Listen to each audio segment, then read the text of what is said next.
Hey, welcome back. It's Dr. Pat. We're looking at composition of functions. Okay, just remember just that function notation, that whatever inside this parentheses right here. So our notation f of parentheses, whatever's in there. So if you got something in there, that means you're plugging that something into the formula. Okay, so this is the input. We plug it into the formula, calculate, get a result.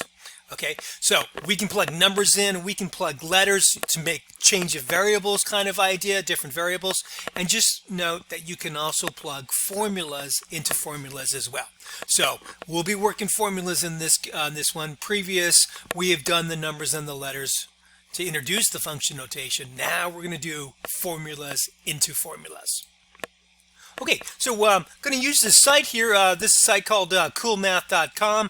I love this site. I'm just giving it out a shameless plug for it. I love the illustrations, the vivid. It's very vivid, and I just like that with math. It's really bright, and so rather than a gloomy thing, I like how they've just made math in some way vibrant and dynamic in a way. Okay, so if you've got any questions about the math, I'd really recommend coolmath.com or Math is Fun. Those are my two favorite ones to look at. Okay, so we have two functions here. I've got the f function, I've got the g function, and our first question here is, what is g of f? Now remember, in this ordering, we work kind of in a way backwards. So this means I'm going to plug the f function into the g. We're going to take this f function, going to go over to the g, and wherever we see an x, that's where we plug in the formula. And so you'll see this x squared plus 3 is plugged in right there, and that's what you're getting right there. So x squared plus 3, then you got a minus 2, put it together, and there's our final answer. So kind of do the input and then simplify the expression as much as possible.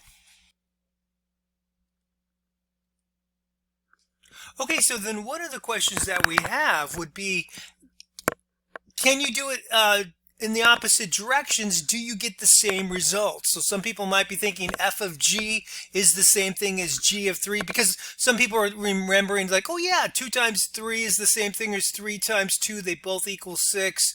And so we're so used to multiplying that order matters. Same thing with addition. So now what about composition? Does it matter?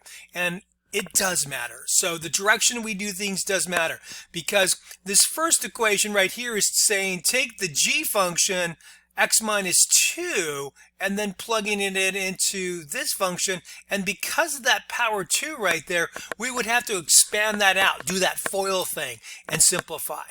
And whereas going the other direction we previously did, taking this x squared plus 3, going this way, then there is no power 2 to expand it out. It's just this thing minus 2. So it produces two different things. So it's very, very unusual that you would get the same answer. So be expecting that the different order will produce a different item. Not always. There are some unique cases, but that's most likely going to be the case.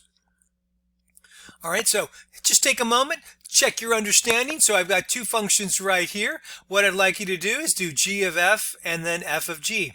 Once again, I'm stealing this stuff from coolmath.com. So take a moment, get your answers. All right, let's see how you did. So taking the f function, we're going to take this 5x squared plus 7. We're going to go here and plug it in for the x here. So that's what you're seeing right here, 3 times the parentheses, my new input, which is a function itself. And then multiplying that 3 through, so I get 15x squared plus 3x minus 1. And so I think that one's matching up down here.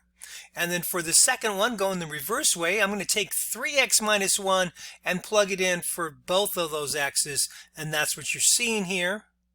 Now the first one has a power 2, so I have to expand this out, do that FOIL thing, and then I'm going to multiply by 5, and then we'll combine these together, and so 45x squared minus 27 plus 4, and so we'll be looking at this top one here. So that's what we got going. Okay, so the order, once again, the order does matter because we got two different answers. It's which direction, whose formula you plugging into whom. All right, so that's where we're playing with a composition there. Okay, another concept that we got to play with when we're dealing with composition of functions is this whole idea about domain. So it does, the composition of function does impact the domain.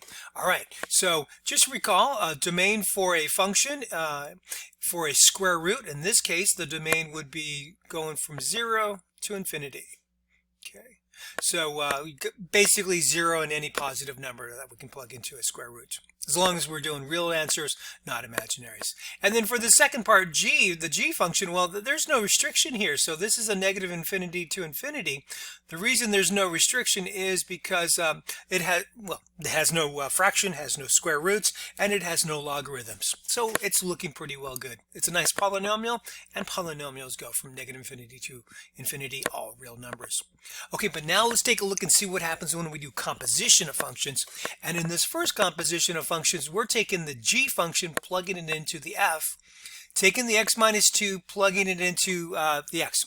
Now, what's going to happen there is, even though there's no restriction on the g function, by plugging it into the f function, we will create a new restriction. All right, and so looks like it's going to be 2. We cannot use anything less than 2. So we're going from 2 to infinity. 0 is okay. We can plug in 2. But we can't plug in 1 or negative 3 or anything like that, because that would make a negative inside. Okay, so what happened there was the composition of the functions made, or actually you can look at it, it adjusted this domain right here. It started off with the domain from 0 to infinity, but when you do an x minus 2, it actually modified the domain.